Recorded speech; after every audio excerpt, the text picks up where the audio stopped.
course, coming back out onto the racetrack. Michael McDowell had been leading this race when they came onto pit road.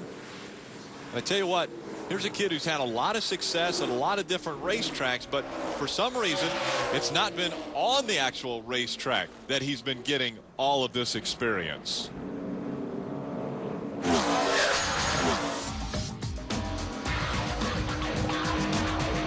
The ARCA Sim guys have came out with a really good program that allows me to almost simulate what the race weekend is going to be like before I get there, and allows me to learn the tracks and learn what it's going to take to do a 200 or 250 lap race.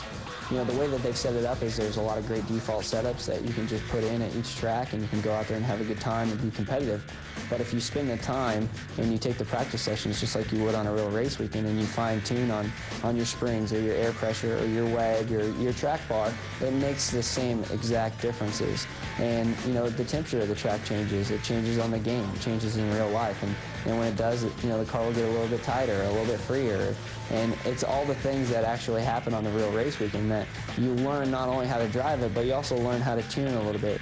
So we're going to set this thing up to do a little mock qualifying run. You know, adjust the grill tape. We got the Hoosier tires pumped up, and we'll get ready to roll out there. My crew chief, Patrick Donahue, gets upset with me sometimes because I said, you know, last night I just tried taking a little bit of left rear spring out, and it was great. We really need to think about that. And he goes, no, it's a game. We can't just do it. And I said, I don't know. I think it's going to work. We should try it.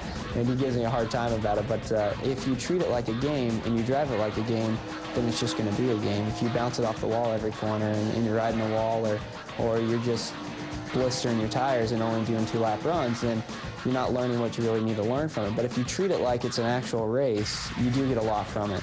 And for me, like I said, just seeing the tracks, knowing the lines, knowing what it should sound like, you know, knowing how late you should drive into the corner has been a real help. Now, it's not full motion, and it's not exactly the same amount of feedback that you feel through the seat of your pants, but, you know, once you learn to adapt the visual things and you apply it to the race weekends, it becomes very helpful.